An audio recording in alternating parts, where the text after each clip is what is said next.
রাজধানীর প্রধান ঈদ জামায়াতকে ঘিরে আজ ভোরের আলো ফোটার আগেই মুখর হয়ে ওঠে হাইকোর্ট সংলগ্ন জাতীয় ঈদগাহ ময়দান। সেখানে সাধারণ মুসল্লিদের কাতারে দাঁড়িয়ে নামাজ আদায় করেছেন রাষ্ট্রপতি মোহাম্মদ শাহাবুদ্দিন এবং প্রধানমন্ত্রী তারেক রহমান। নজিরবিহীন নিরাপত্তা বলয়ে অনুষ্ঠিত এই জামায়াতে অংশ নেন রাষ্ট্রের শীর্ষ পর্যায়ের অন্যান্য ব্যক্তিরা। সাদাত হোসেন ইমরানের রিপোর্টে থাকছে বিস্তারিত। ক্যামেরায় ছিলেন ইমাম বাকি।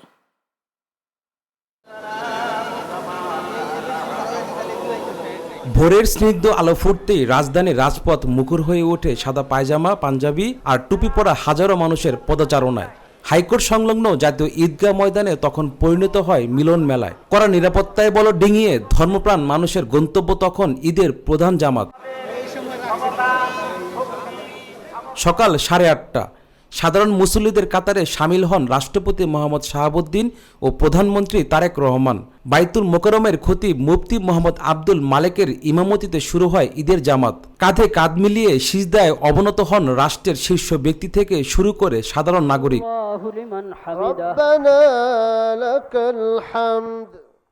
নামাজ শেষে দুই হাত তুলে করা হয় প্রার্থনা। খুতবায় ধ্বনিত হয় শান্তি আর সমৃদ্ধির আহ্বান। পরে মোনাজাত শেষে চিরায়ত বাংলার ঐতিহ্য মেনে একে অপরের সঙ্গে কোলাকুলিতে মেতে ওঠেন সবাই।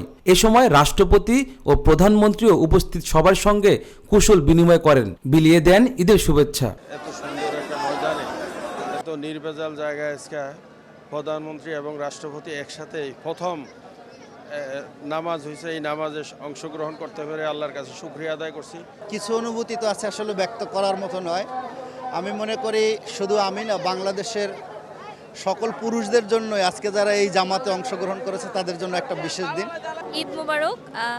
আজকে আমার এখানে প্রথম নামাজ পড়া, আমার তো ভালো লাগছে। তবে ভেতরে ঢুকতে পারিনি, অনেক মানুষ ছিল, বাইরে নামাজ পড়েছে আমাদের মতো। আর আইন শৃঙ্খলা বাহিনী তাদের দায়িত্ব যথাযথভাবে পালন করছে, এটাই বজায় থাকুক, এটা প্রত্যাশা করি। আমি সকলের জন্য দোয়া করেছি এবং আমাদের দেশের জন্য দোয়া করেছি, যেমন আমাদের দেশটি খুব সুন্দরভাবে পরিচালনা করেন প্রধানমন্ত্রী। অ্যান্ড আমরা এটাও দোয়া করেছি যে আল্লাহ তাআলা যেন সবাইকে ভালো রাখেন এবং সুস্থ রাখেন। ধনী গরিব ভেদাভেদ ভুলে সবাই এক কাতারে আমরা নামাজ আদায় করি। এই বছর অনেক সুন্দর আয়োজন করা হয়েছিল, কোনো গ্যাদারিং হয়নি, কোনো ধাক্কাধাক্কি হয়নি। আমি চট্টগ্রাম থেকে এসেছি ঈদ করার জন্য। এবার ঢাকাতে খুব আনন্দঘন মুহূর্তে আমাদের ঈদ উদযাপিত হচ্ছে এবং খুব ভালো লাগছে। একই চিত্র সংসদ ভবনের দক্ষিণ প্লাজার নিচের টানেলে স্পিকার হাফিজউদ্দিন আহমেদ বীর বিক্রমের উপস্থিতিতে এখানে অনুষ্ঠিত হয় বিশেষ জামাত। তবে এবারের অনন্য সংযোজন ছিল নারী মুসল্লিদের জন্য পৃথক গ্যালারি। এদিকে শুধু ঈদগাহ নয়, বাইতুল মোকাররমের 5টি জামাত সহ রাজধানী জুড়ে 1077টি স্থানে অনুষ্ঠিত হয়েছে প্রায় 2500 জামাত। তো সবার সম্প্রীতি কামনা করছি আমরা। ইনশাল্লাহ যারা বিভিন্ন জায়গায় কর্মরত আছে, ইনশাল্লাহ সবার জন্য দোয়া চাই, সবার জন্য দোয়া করবেন।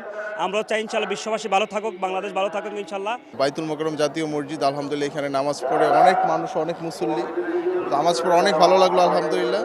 এই যে 1 মাস যে আমরা সাধনা করেছি, রোজা রেখেছি, যখন ঈদের নামাজে আসে আল্লাহ পাক ফেরেশতাদেরকে উদ্দেশ্যে বলেন, আমার জালালিয়াতের কসম, আমার ইজ্জতের কসম, আমি এই সমস্ত রোজাদারদেরকে আমি আল্লাহ তাআলা মাফ করে দিলাম। জাতীয় ঈদগাহের এই জনসমুদ্রই বলে দিচ্ছে দীর্ঘ 1 মাসের সিয়াম সাধন শেষে এই আনন্দ কতটা প্রতীক্ষিত ছিল।